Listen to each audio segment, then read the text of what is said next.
This is gonna be so good. Cody's gonna freak.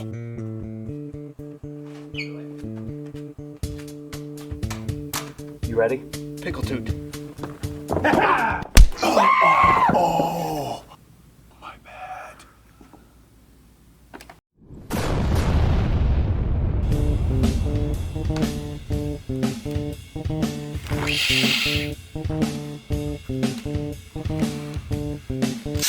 I've been waiting my whole life for this.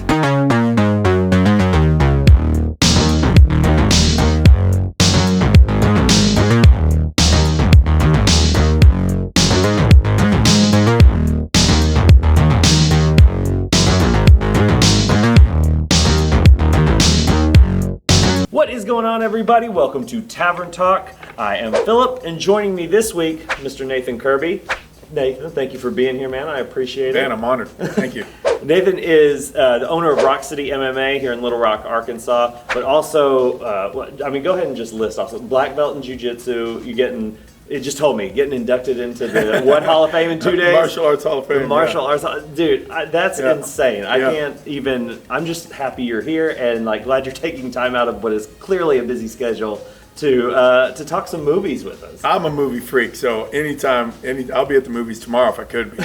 But I am leaving town, so I'm pretty busy. But thanks for having me. No, This is awesome. it's perfect storm, perfect combination of stuff, and especially tonight for this movie. Obviously, this week we are talking about Snake Eyes. It's a G.I. Joe origin story. So, I'm glad to have you here to kind of shed some unique light on this movie in particular. I want to start out, kind of the hook of this show is our initial reaction. We came right out of the movie. We just saw it, and so first thoughts on this Snake Eyes origin tale. How you feeling? What are you thinking? So I love the origin idea. Yeah. Again, take off of the Marvel, the DC. Everybody gets these origin pieces. We saw the same thing with Star Wars, the prequels and the sequels and all this stuff. And finally, after 30 years of knowing about G.I. Joe, finally seeing a beginning piece of how they are, who they were before we know them as they are. Well, and that was one thing I wanted to ask as well. Obviously, you're going to have a cool and professional perspective on the martial arts aspect of everything. But were you a G.I. Joe fan going into this? Did you grow up on the cartoon or the toys or Kung Fu Grip. And here is G.I. Joe with Kung Fu Grip. G.I. Joe with the Kung Fu Grip.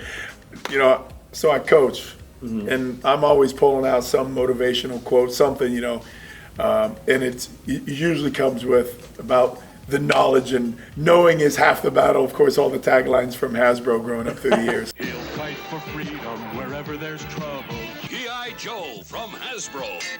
I was a G.I. Joe fan. Awesome. Oh, well, that's good because I came into this I've seen the first two movies from a couple years ago. I remember vaguely the cartoon, but I don't know a whole lot about the lore or the mythology of the G.I. Joes. And the last two movies with the Channing Tatum and the Rock movies, not exactly the most memorable things. I maybe saw them once when they first came out, so I haven't revisited them recently.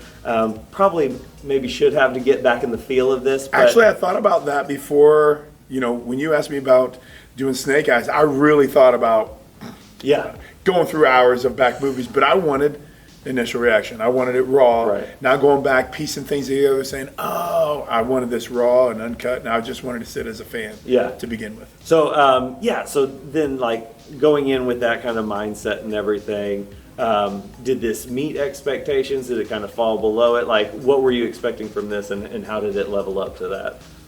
I was not happy with the first scene. Just start out. We've been watching this for the last 10 years. There's always some underground fight scene going on. That's how Mortal Kombat and you name it, and Never Back Down, and everything is some fight scene or some prison scene. And so it started with the fight scene, and of course he starts losing. Yeah. Can we talk about the movie? Or Absolutely. Okay. Let's talk about the movie. Spoiler. We're good to go now. So when he starts losing, I'm like, this is Snake Eyes. If this is supposed to be Snake Eyes, he's supposed to be a bad A, Yeah. And so I was already going, okay. So I dropped my expectations down a little bit, but then you get to know his background, where he came from, and then you get to see him later down in the movie understand who he started hooking up with, who his blood brother is. Right. And then the training is kind of beginning. You know how awesome he is in the movies we know him, of how great of a martial artist. He's lethal. Yeah. And so the training continued from this movie on.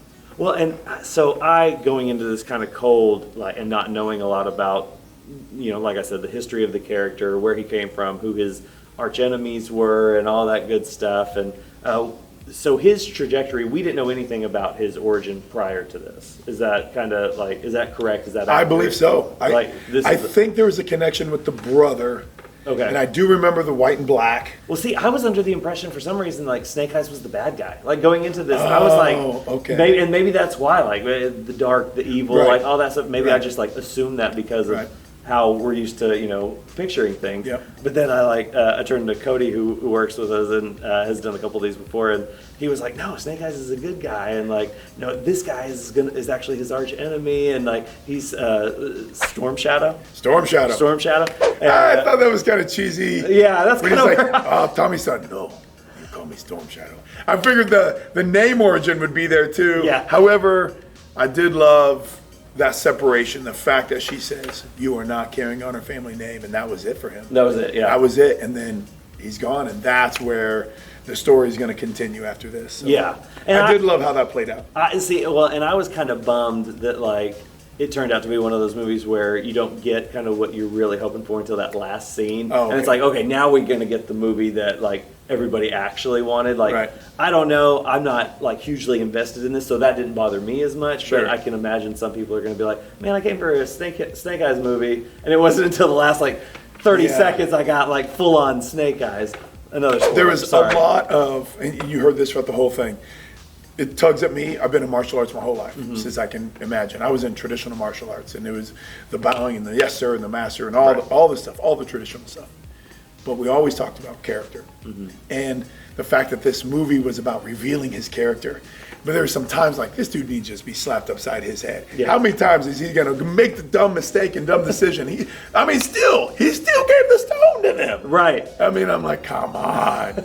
That was the part that was bothering me. However, if you don't have that, you don't get the flip around. Yeah. So that's the best part of these superhero movies. To me, this is another in the context of superhero movies. Right. Yeah. No, that kind of was confusing to me as well, because I was like, I feel like this is our hero, our protagonist, and I was throughout the movie, I was like, I'm just not really liking this guy. He's just kind of not making the right decisions here. When he did get the stone, I was like, man, I really thought he was going to stop before he got to that point. I thought we were going to have the redemption part before we reached it. But I guess not.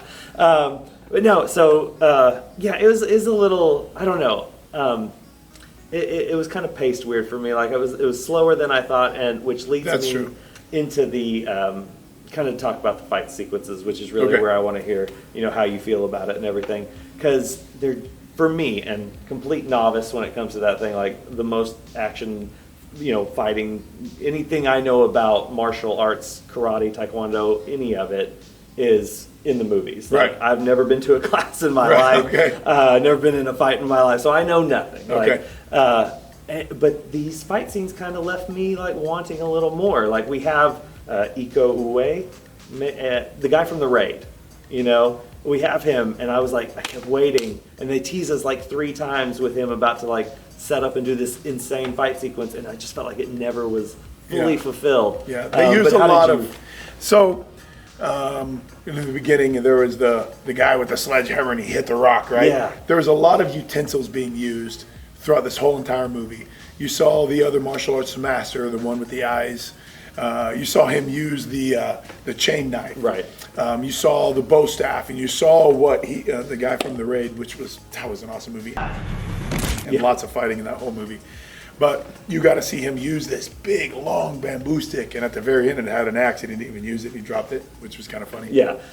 But throughout the whole movie was being utensils, weapons being used, and not too many hand-to-hand combat scenes. Yes, exactly. Which is, I get it, the Japanese, the samurai. The cool part was when there was probably 30 swords sticking out of the truck. Yeah. That was pretty dope. And the fact they had one slit across his ribs. But as far as fist-to-fist, hand-to-hand, there was a couple kicks, couple punches. everything changes when you have a blade in your hand. Yeah. Everything changes. You don't have that time to react. You don't have it to react to my weapon nor my hands. You'd be able to draw your weapon. And so you get to see some of that timing throughout this movie. And when he was closing the gap to use his hands, he was taking on 3 or 4 guys at a time because they weren't able to have their sword and sling their sword. Everything changes when a weapon's involved. Yeah, and that's kind of, I guess, and I don't know if that is just traditional to, you know, the Japanese fighting style or what it would, how you would classify it. But I just, I kind of wanted more of that hand-to-hand combat and more of just like, I mean, and this kind of gets more into the filmmaking realm, but like the director of this, his name is Robert Schwentke. He's kind of like a director for hire. He's done movies like Red with Bruce Willis, or he's got a weird like R.I.P.D. with Jeff Bridges and Ryan Reynolds. Oh, okay. He doesn't have the greatest resume, and it feels like he was just like a director for hire that would kind of be a yes man to this studio who wanted to make something out of this, you know, IP. The producers who put the money in. Yeah, and it's just like we want you to make it out of this, you know, recognizable name and everything, but we want you to do what we do. Don't bring any of your own flavor to it. And it just kind of felt super generic as far as those fight sequences were concerned. And I really wanted more flavor to them, especially since this is supposed to be a movie focused on, you know, the origin story of this assassin. Right. I'll tell you, I did sword training. You know, I did traditional martial arts for years. And I did everything from long staff to 3-sectional staff. I played with every weapon there was.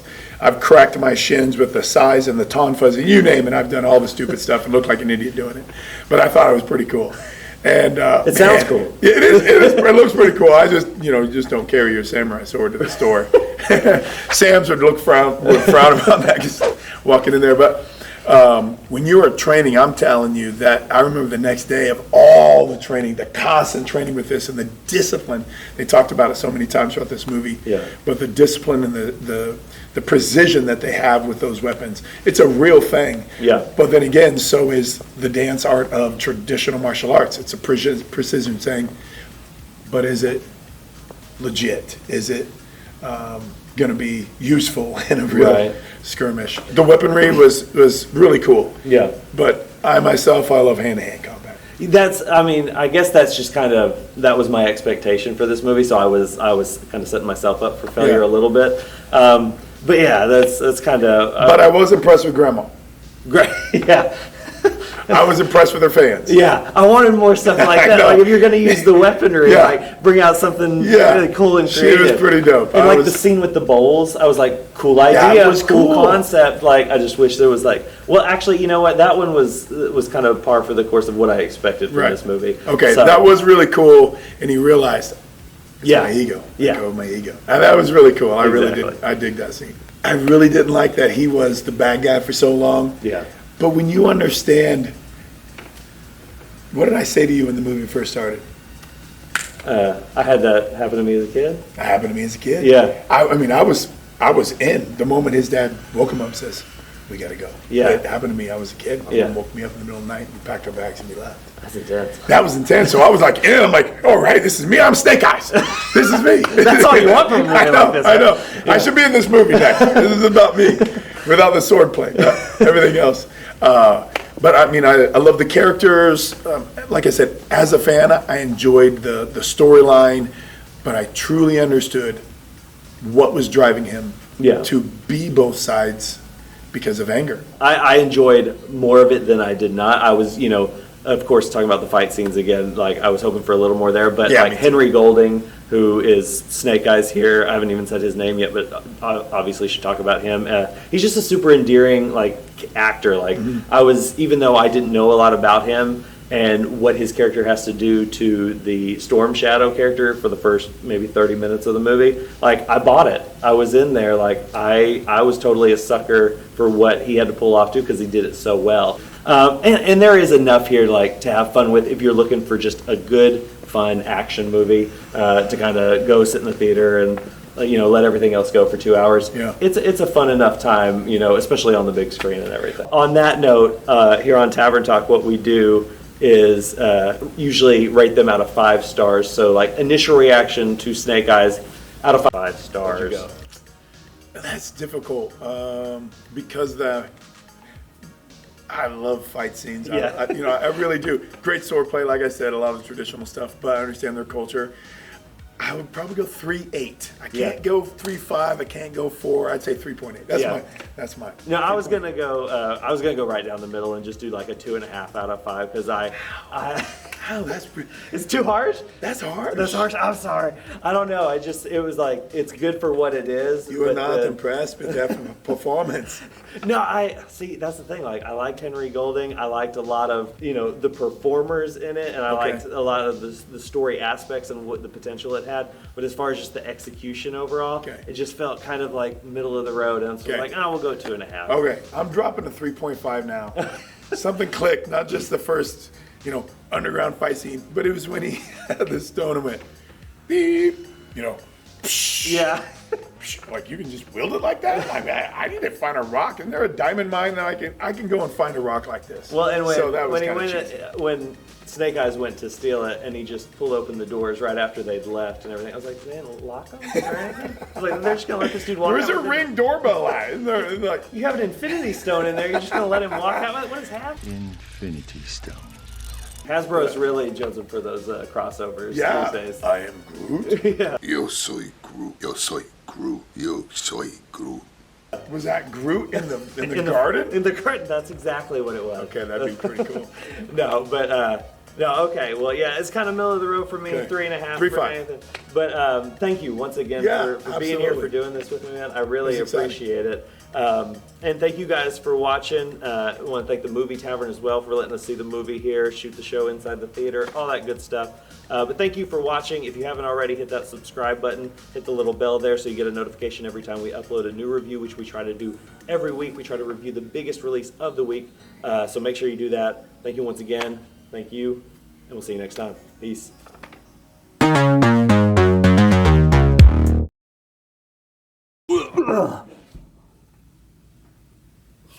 been wanting to do this to Philip for a long time.